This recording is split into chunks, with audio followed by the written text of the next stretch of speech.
delivered his $75 billion plan for the next to-do on his economic checklist, save the housing market. This plan will not save every home, but it will give millions of families resigned to financial ruin a chance to rebuild. It will prevent the worst consequences of this crisis from wreaking even greater havoc on the economy. And by bringing down the foreclosure rate, it will help to shore up housing prices for everybody. So here is the big question. Is it a foreclosure fix or a foreclosure folly? The watchdog on Wall Street, Chris Markowski, is here to help us sort it all out. Good morning, Chris. Good morning. Okay, let's take a look at this plan. Who does it help? Who does it not help? Okay, if you are a homeowner right now and you have a Freddie or Fannie Mae loan and you're underwater, or it's between 80 and to 105% of your existing mortgage problem right now, what you can do is the government's going to have a plan where they're going to try to rework your loan, try to bring your loan back down. They're giving incentives to lenders, they're giving incentives to various different mortgage financiers to try to get your rate down to what you can afford. There's actually a provision in this plan that wants to get it down to no more than 31% of what you make over the course of the month. All sounds well and good, but there is many, many moral hazards in this bill. I think a lot of people are saying, wait, we're rewarding the people who were irresponsible in getting into a mortgage they couldn't afford in the first place. That's one of the things.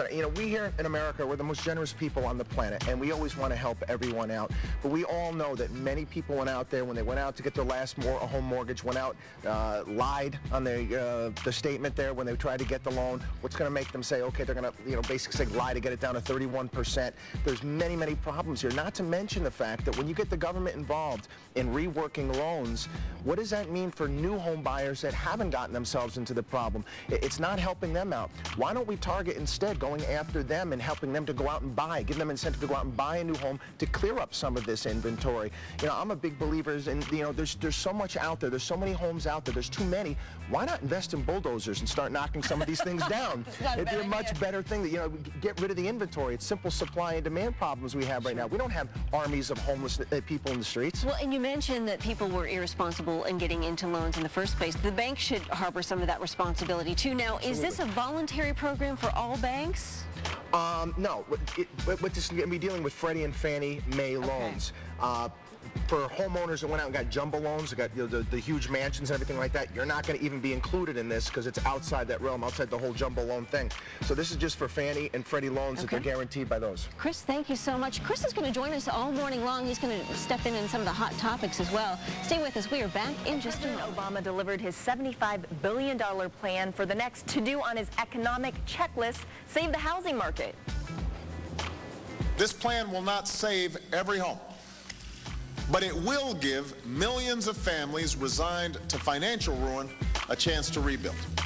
It will prevent the worst consequences of this crisis from wreaking even greater havoc on the economy.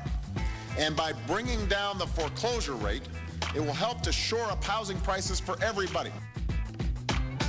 So how's he going to do it? The watchdog on Wall Street, Chris Markowski, is here to help us figure this all out. Good morning, Chris. I'm trying. I'm in the chat room. I'm checking a Wall Street Journal back and forth. My hands hurt. One of those things where it's like, where do we even begin? Yeah. So let's talk about Obama's main points from yesterday. Well, what he wants to do is obviously wants to stop homes from going into foreclosure, helping people stay into homes because it's a cascading type of a problem. The values of these homes go down. There are securities tied to these homes, and this is where, everybody just wants it to stop. Everybody wants their home value to come up.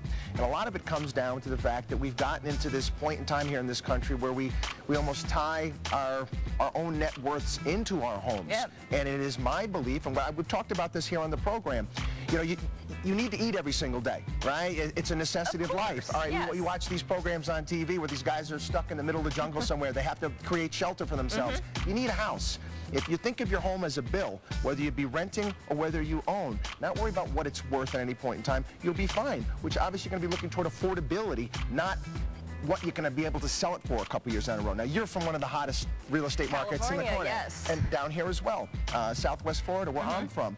Everybody wanted to be Donald Trump. Yep. 4 or 5 pre-construction condos, put a couple dimes together, and now I'm Donald Trump too, and let's see if I can flip it or sell it a couple weeks down the road. No different than the dot-com rush up back in the 1990s. We're paying the price right now. There's just too much inventory out there. And all these things of Barack Obama, and you know, there's a lot of good intentions involved with this, but we know what happened. Yeah. I call Washington, D.C. the church of unintended consequences, because what we're going to have to deal with down the road. Okay, so when are we going to kind of see this plan in action? Because I know everybody, you've been in the chat room all morning, people are asking, okay, when are we going to see some results?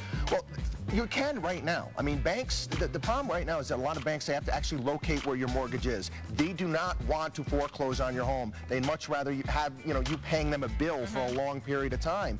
But if it's tied in some security somewhere, they got to deal with the mortgage servicing company. They don't want to be paying the pool bill. They don't want to be paying, you know, mowing the lawn and keeping the lights on and all that stuff.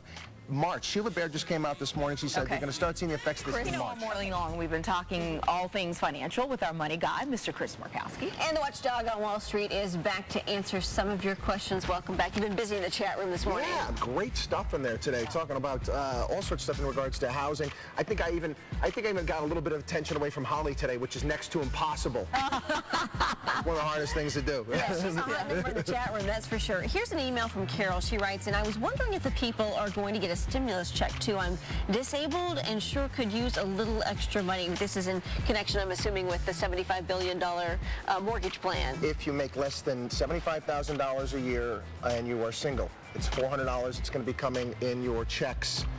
Less tax coming out of your check starting this June. In January, it's going to go down to $8. If it's a couple, it's less than $150,000, and it's $800. So not one big check, but you'll start seeing little by little. Once the $800 is gone, that's it. Once the $400 is gone, it's it. Okay, Jerry writes, okay, why doesn't anyone in the news talk about so many jobs being outsourced from the U.S. to other countries? We need the companies that are in the U.S. to provide jobs to the U.S., or they should face heavy taxes and get zero tax breaks. We're not outsourcing jobs here. Well, that was tried once before, and that led to the Great Depression. There's no doubt about it that companies have moved and they've outsourced certain businesses. I mean, you get it when you call somebody, you get a call center in India somewhere. But also you look at companies like Siemens that employs 60,000 Americans here in this country, and Toyota and Honda. When you put up walls to trade and you put up barriers, what in turn is going to happen is other countries are going to do the same thing to you. And then it turns up into a vicious spiral. Like we were making fun of last week, we were doing that whole Ferris Bueller thing. Remember with anyone who was doing the what led to the Great Depression? It was the Smoot-Hawley Tariff Act. If we start putting walls up in a globalized economy, it's going to get really ugly. Chris, thank you so much. Always great information and great insight.